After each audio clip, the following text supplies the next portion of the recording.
आपको पता है कि 1 और 1 2 होते हैं।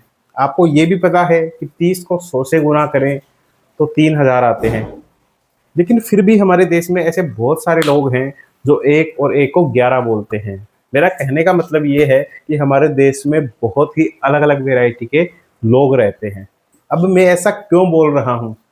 तो आज से 10 महीने पहले 10-10 लोगों के मैंने 2 ग्रुप बनाए, ग्रुप ए और ग्रुप बी। और दोनों ग्रुप के जो 20 लोग थे, वो महीने के 30,000 रुपए कमाते थे। अब मैंने दोनों ग्रुप को एक टास्क दिया। ग्रुप ए को मैंने टास्क दिया, तुम 10 के 10 लोग इस महीने की 30 तारीख को मुझे 6,000 रुपये जमा कराओगे। और ग्रुप बी को मैंने टास्क दिया, तुम डेली मुझे 200 रुपये इस पूरे महीने जमा कराओगे। अब 1 महीने बाद आप जो रिजल्ट देखोगे, वो देखकर आप भी सोच में पड़ जाओगे कि ऐसा भी होता है क्या? अब ग्रुप ए का रिजल्ट देखना, ग्रुप ए में जो 10 लोग थे, उसमें पहले व्यक्ति ने पूरे के पूरे 6,000 रुपये 30 तारीख को जमा करा दिए। दूसरे व्यक्ति ने 2,000 रुपये जमा कराए, तीसरे व्यक्ति ने भी 2,000 रुपये जमा कराए, चौथे व्यक्ति ने 4,000 रुपये जमा कराए, पांचवें व्यक्ति ने 500 रुपये जमा कराए, छठवें व्यक्ति ने कुछ भी जमा नहीं कराया, सातवें व्यक्ति ने 1,000 रुपये जमा कराए, आठवें व्यक्ति ने 2,000 रुपये जमा कराए, नौवें व्यक्ति ने 6,000 रुपये पूरे जमा कराए और 10वें व्यक्ति ने केवल 1,500 रुपये जमा कराए। आप देख सकते हो कि 10 के 10 लोगों में केवल 2 लोगों ने पूरे 6,000 रुपये जमा कराए हैं, बाकी किसी ने 500 जमा कराए हैं, किसी ने 1,500 कराए हैं, किसी ने 4,000 कराए हैं। मतलब पूरा पैसा किसी ने भी जमा नहीं कराया है। अब ग्रुप बी का रिजल्ट देख के आप चकरा जाओगे कि ये क्या हुआ? अब ग्रुप बी में जो 10 लोग थे, उसमें से जो पहला व्यक्ति था, उसने 200 रुपये पूरे 30 दिन तक जमा कराए, मतलब उसने पूरे 6,000 रुपये जमा कराए। दूसरे व्यक्ति ने भी पूरे 6,000 जमा कराए, तीसरे व्यक्ति ने भी 6,000 जमा कराए, चौथे, पांचवें, छठवें, सातवें, आठवें, नौवें, 10वें सभी लोगों ने पूरे के पूरे 6,000 रुपये मतलब डेली 100 रुपये जमा कराए। अब आप ग्रुप ए और बी दोनों के रिजल्ट को देख के समझो कि ये क्या हुआ, मतलब ऐसा क्यों हुआ?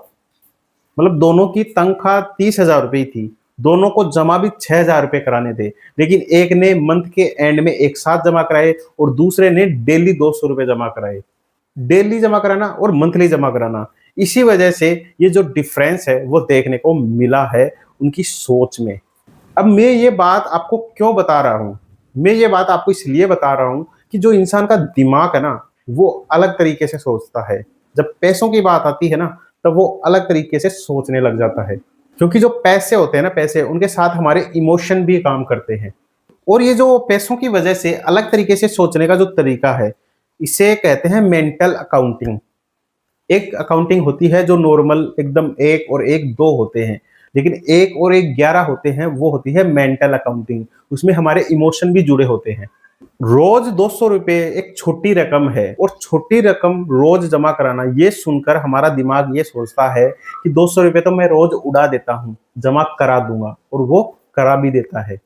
लेकिन 600 रुपये का बड़ा अमाउंट सुनकर हमारा दिमाग डर जाता है। वो अंदर ही अंदर बहाने मारने लग जाता है कि इतने सारे पैसे मैं कैसे जमा कराऊंगा, मेरे तो बहुत सारे खर्चे आएंगे, मैं तो नहीं जमा करा पाऊंगा, और वो करा भी नहीं पाता है। वो पूरे नहीं तो थोड़े बहुत 1,000 2,000 रुपये जमा करा देता है, लेकिन पूरे पैसे जमा नहीं करा पाता। 10 में से 80% लोग आपको ऐसे ही मिलेंगे, 10-20% आपको पूरे जमा कराने वाले मिल जाएंगे।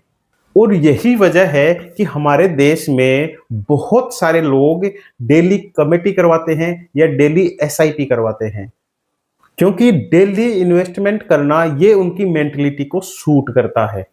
अब ये जो आदत है, इसको आप कुछ भी नाम दे दो, लेकिन हकीकत की दुनिया में यही होता है कि एक बड़ा अमाउंट कोई भी इंसान नहीं जोड़ सकता, कभी नहीं जोड़ सकता, लेकिन थोड़ा थोड़ा पैसा वो रोज जोड़ के एक बड़ा अमाउंट बना सकता है। तो ये तो मैंने इमोशन बता दिए आपको कि इंसान जो सोचता है वो किस तरह से सोचता है।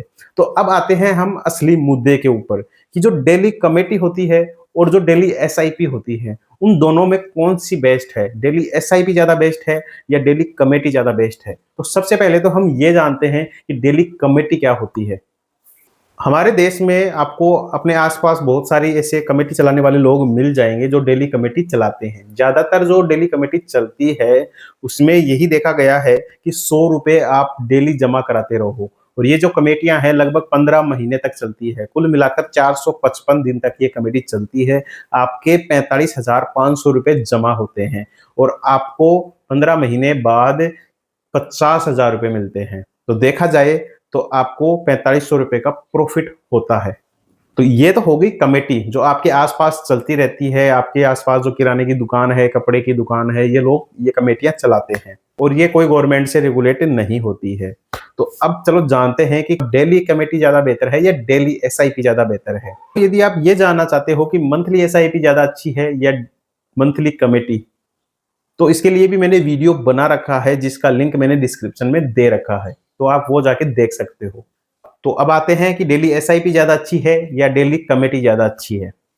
तो इन दोनों में फर्क पता लगाने के लिए हम 120 महीनों की कैलकुलेशन करते हैं, क्योंकि लंबे समय में ही एक असली पिक्चर सामने आती है कि इन दोनों में जो डिफरेंस है वो क्या है। एक असली पिक्चर ज्यादा समय में इन्वेस्टमेंट करने से ही पता चलती है। अब यदि हम 120 महीनों तक डेली 100 रुपए की एसआईपी करते हैं, तो कुल मिलाकर 120 महीनों में जब म्यूचुअल फंड में हम डेली एसआईपी करते हैं तो हमारे 3,65,000 रुपए जमा होते हैं और कुल मिलाकर 120 महीनों बाद हमें 8,40,000 रुपए मिलते हैं। तो ये म्यूचुअल फंड के अंदर हमें एक मोटा पैसा देखने को मिलता है। ये तो सिंपल सी कैलकुलेशन हो गई म्यूचुअल फंड की। अब आते हैं हम कमेटी के अंदर। कमेटी में 120 महीनों तक डेली 100 रुपए जमा कराने पर हमारे पास कितने पैसे जुड़ते हैं। तो देखो, जो कमेटी होती है वो 15 महीने तक चलती है, ठीक है, और हमें जो कैलकुलेशन करनी है वो 120 महीनों की करनी है। तो जैसे ही 15 महीने कंप्लीट हो जाते हैं, हमारी 100 रुपए की जो कमेटी हमने कर रखी है उसके हमें 50,000 रुपए मिल जाते हैं। फिर हमें फिर से कमेटी करनी पड़ती है, फिर वो कमेटी 15 महीने बाद पूरी होती है, फिर से हमें कमेटी करनी पड़ती है। तो इस तरह से हम जब 8 बार कमेटी करेंगे बार बार बार बार, तब जाकर हमारे 120 महीने कंप्लीट होते हैं। तो अब बात आती है कि जब हमने पहली बार कमेटी करी और 15 महीने बाद हमें 50,000 रुपए मिलते हैं, तो उन 50,000 रुपए का हम क्या करते हैं। कमेटी वाले लोग तो वो 15 महीने होते ही आपको पैसा थमा देंगे। अब आप उस पैसे का क्या करोगे, क्योंकि कमेटी वाले तो वापस उस पैसे को लेंगे नहीं। अब आप ज्यादातर लोग क्या करते हैं, उन पैसों को या तो खर्च कर देते हैं या फिर बैंक में एफडी करवा देते हैं 6, 6.5, 7% के ऊपर, ठीक है। दूसरी बार भी आपको पैसा मिलेगा, तब आप क्या करोगे, दूसरी बार भी आप बैंक में उसकी एफडी करवा दोगे। तीसरी बार जब 50,000 रुपए आपको मिलेंगे तब भी आप उसकी एफडी करवा दोगे। तो ऐसे करते करते करते आप 7 बार जो पैसे आपको 50,000 रुपए मिलते हैं उसकी बैंक में एफडी करवा देते हो, जब तक 120 महीने कंप्लीट होते हैं तब तक। अब 8वीं कमेटी जो हम करवाते हैं उसके 15 महीने जैसे ही कंप्लीट होते हैं, तो हमारा जो 120 महीनों का जो गोल था वो भी कंप्लीट हो जाता है। तो जो 50,000 रुपए हमें 8वीं कमेटी में मिलते हैं उसको हमें बैंक में एफडी करवाने की जरूरत नहीं पड़ती, क्योंकि 120 महीने ऑलरेडी कंप्लीट हो चुके हैं। और जो बाकी कमेटियों के पैसे हमने 50,000 रुपए बैंक में एफडी करवाए थे, उन सभी को भी 120 महीने कंप्लीट हो गए। तो इस तरह से जब हम पहली बार कमेटी करवाते हैं तो हमें जो 120 महीनों बाद जो पैसा मिलता है टोटल, वो मिलता है 86,750 रुपए। दूसरी बार जो पैसा मिलता है वो मिलता है 80,180 रुपए। तीसरी बार जो पैसा मिलता है वो मिलता है 74,100 रुपए। चौथी बार जो पैसा मिलता है वो मिलता है 68,500 रुपए। पांचवी बार जो पैसा मिलता है वो मिलता है 63,318 रुपये। छठवीं बार जो पैसा मिलता है वो मिलता है 58,500 रुपये। सातवीं बार जो पैसा मिलता है वो मिलता है 54,100 रुपये। और 8वीं बार जो पैसा मिलता है वो हमें डायरेक्ट कमेटी से मिलता है पूरे 50,000 रुपये। तो कुल मिलाकर हम यदि देखें तो हमें जो टोटल पैसा मिलता है वो मिलता है 5,35,000 रुपये। अब आप साफ देख सकते हो कि 10 सालों के अंदर कमेटी के अंदर लगभग हमें 5,40,000 रुपये मिलते हैं, जबकि म्यूचुअल फंड में हमें 10 सालों में 8,40,000 रुपये मिलते हैं। तो 3 लाख रुपए का हमें डिफरेंस देखने को मिलता है, जो कि एक बहुत ही बड़ा डिफरेंस है। अब ये डिफरेंस क्यों देखने को मिलता है, क्योंकि जैसे ही कमेटियां पूरी होती है और आपको जो 50,000 रुपये मिलते हैं, उन 50,000 रुपये को आप उसी ब्याज के ऊपर जो कमेटी में मिल रहा है उस पर नहीं लगा पाते हो, वो आपको बैंक के ब्याज के ऊपर लगाना पड़ता है। इस वजह से जो आपकी कंपाउंडिंग होती है हर साल, वो काम नहीं करती है, और इसी वजह से जो आपका पैसा बनता है एंड में, वो 3 लाख रुपए कम बनता है।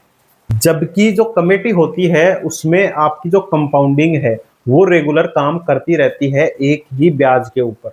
इसी वजह से उसमें 3 लाख रुपए एक्स्ट्रा बन जाते हैं। तो ये सारी कैलकुलेशन और सारी बातें क्लियर और साफ साफ दिखा रही हैं कि जो डेली एसआईपी होती है वो सबसे ज्यादा बेस्ट होती है, जबकि जो डेली कमेटी होती है वो इतनी ज्यादा अच्छी नहीं होती है, क्योंकि उसमें हमें कंपाउंडिंग देखने को नहीं मिलती।